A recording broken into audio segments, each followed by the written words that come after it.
This is a huge day for Star Wars games. The other day was May 6th, which marks a decade since EA announced that they had exclusive rights to make Star Wars games for 10 years. Yeah, baby! Yeah. That's right, it's over! It's done! Well, not quite. I think the contract is valid until the end of the year. They never specified a date, but today we're talking about why this is a new hope for Star Wars games. Welcome back to the Star Bazaar, everybody. If you're new, consider subscribing and getting notified. I don't normally do commentary like this, but this is a very special occasion, so I'm making an exception. If you like it, do me a favor and hit that thumbs up button. So, EA announced their 10-year contract with Disney and Lucasfilm on May 6, 2013. This allowed EA exclusive control over the rights to make Star Wars video games, and it resulted in some less than stellar hits. Battlefront 2015 by DICE was the first release under this contract, and it was a pretty fun game that really encompassed the feeling of the original trilogy, and it made you feel like you were in on that era. Not to mention, this was a huge moment for fans of the classic Battlefront franchise from 04 and 05. But the sheer lack of content, plus a season pass that equaled a whole second game in price, was not quite the experience that gamers and Star Wars fans were looking for, especially out of a game that shared a name with one of the most classic and beloved franchises. DICE then released Battlefront 2 in 2017, almost exactly 2 years after the first one to the day, promising a grander scale with the addition of 2 more eras, lots of Clone Wars content, and a hype train that was being ridden by the newly released Episode 7 and soon to be Episode 8 of the sequel trilogy. Rian Johnson's The Last Jedi did a fantastic job at dividing the fandom right down the middle. But whether you loved or hated the sequels, fans could still come together and enjoy fun gameplay in Battlefront 2. Sadly, this game launched with terrible word of mouth, with fans and critics slamming it for featuring a progression system that was tied to gambling and loot boxes, and alleged pay-to-win mechanics didn't help either. This really hurt Battlefront 2's release, and made EA completely rethink their greedy Jabba the Hutt mentality around video games, and probably more specifically Star Wars games. The debacle was so bad, in fact, that Battlefront 2 actually got different governments of the world involved to try to crack down on the gambling mechanics that existed in not just it, but many other games at that time. So it's just wild to think that a Star Wars game was the tipping point for that.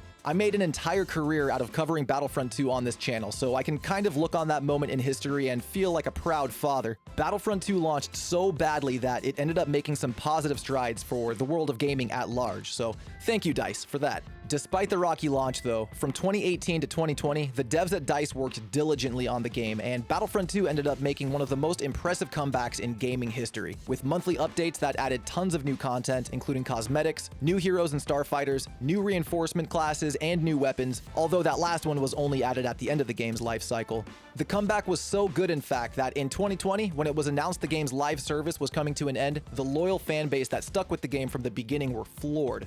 A year prior to that, in 2019, was where things actually started looking up. Battlefront 2 was doing really well for itself after the poor launch, and gamers were hungry for the next experience, and Respawn Entertainment delivered with the highly successful and critically acclaimed Star Wars Jedi Fallen Order, finally giving players a modern single-player story set in the Star Wars galaxy and putting the Force and lightsaber in their hands. This game's release was a crazy moment for EA too, because if you remember, EA's then CFO, Blake Jorgensen, had famously said that gamers don't want single-player experiences, and it really seemed like EA was all in on the games as a live service model. Fallen Order came in and completely blew that concept out of the water, and with other incredible single-player games like God of War on the market, it was clear that EA had the wrong idea when it came to single-player games. Fallen Order saw huge success, with record sales and gamers singing its praises, and it was clearly deserved. The team at Respawn did a great job with it, and it showed. It really seemed like EA was making a comeback with the Star Wars brand. In 2020, Fallen Order was then followed up by Criterion Games' flight simulator, Star Wars Squadrons, which I still think was EA's most underrated release to date. This was a solid flight sim that put you behind the controls of New Republic or Imperial starfighters, taking inspiration from the classic X-Wing and TIE Fighter games, and it really immersed you in the space battle side of Star Wars. Unfortunately, this game too had a really rough launch, releasing just months after the announcement that Battlefront 2's live service was coming to an end, and fans of the Battlefront games felt robbed. I know I did. It felt like my steak was being taken from me and being replaced by McDonald's chicken nuggets. To be fair, it was a 10-piece McNugget, but I still really wanted my steak. My disappointment is immeasurable, and my day is ruined. Food metaphors and shaky launch aside, Squadron succeeded in delivering a quality flight simulator that scratched the itch for players who wanted a better starfighter experience than the one that was present in Battlefront. Now we come to today, just a few weeks after Jedi Survivor has released, and this is the final game under EA's exclusive hold on the Star Wars rights. We all know how this has been going. It seems players on console are loving the experience while PC gamers are having performance issues. Master race, huh?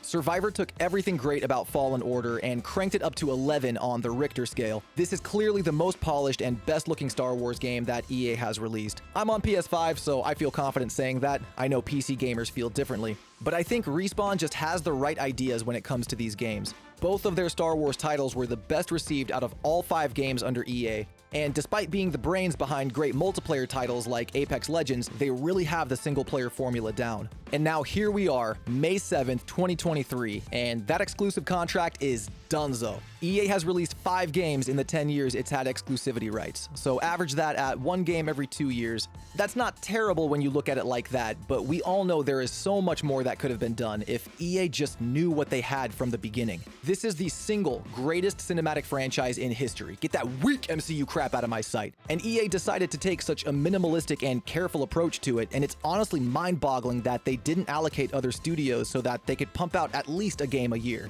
I know the standard of quality is at an all-time high, but this is EA we're talking about. They could have done it if they really wanted to, but we all know that they're far more concerned with the sports titles like FIFA, which does get an annual release, by the way, because that's just where most of the money's at. The floor is now open, though, to any other developer or studio who wants to take a crack at Star Wars, and I think both the gamers and Disney Lucasfilm have been waiting for this moment. I don't want to get hopes up just to watch them crash back down, but the floodgates have been thrown wide open, and I have a feeling other devs and studios will be jumping at the opportunity to make Star Wars, and do it better than has been done before. The technology with gaming has come so far since LucasArts was closed, so the capacity for great games is at an all-time high, and now the one thing that was hindering progress in that department is out of the way.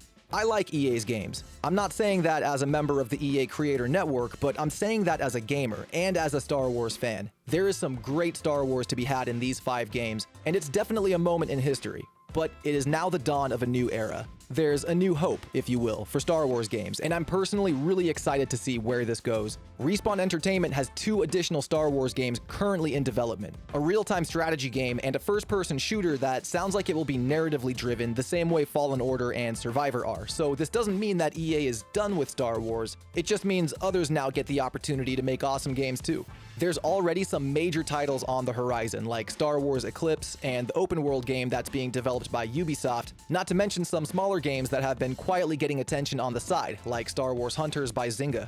With any luck, we will be getting announcement after announcement from this point on about new Star Wars games from a bunch of different developers, and this really feels like how it should have been from the very beginning. Don't lock Star Wars behind a single publisher. It's a huge galaxy that has room for many different stories and characters, and now there's plenty of opportunity to tie into the new material from Lucasfilm. A Mandalorian game is something that gamers have wanted since the show released in 2019. My personal dream Battlefront game is an Underworld-style thing, where I can have Hondo's pirates fight Crimson Dawn, or have a bounty hunter versus smuggler battle royale. Speaking of actual BRs, tell me why Fortnite is the best Star Wars game right now. In fact, I'll tell you, it's because they get it. They know Star Wars games have been in a rut, and they know there is just money to be raked in if you give the gamers what they want. Let me plate up in a battle royale with some Beskar plates. Let me run around a huge map and find the perfect blaster while I loot some chests and collect galactic credits. Why is there no Star Wars BR?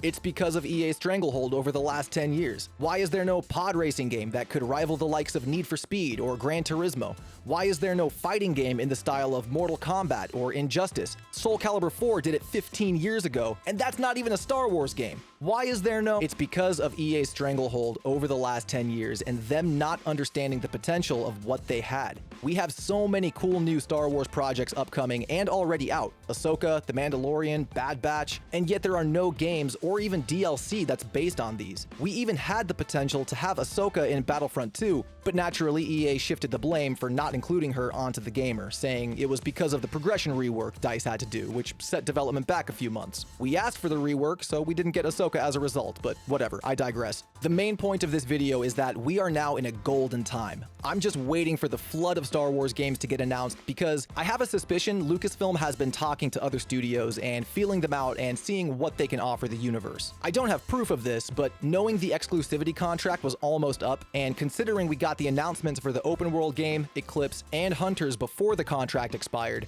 I have to assume they've been planning ahead, which is something I wish they did for the sequel trilogy, but that's a conversation for another video. That's gonna do it from me though. What do you guys think? Do you think this is a new hope for Star Wars games, or do you think EA was the only thing keeping this gaming franchise afloat? Let me know your thoughts in the comments below. That's gonna do it from me. Take care of yourselves, take care of each other, and I'll see you in the next one.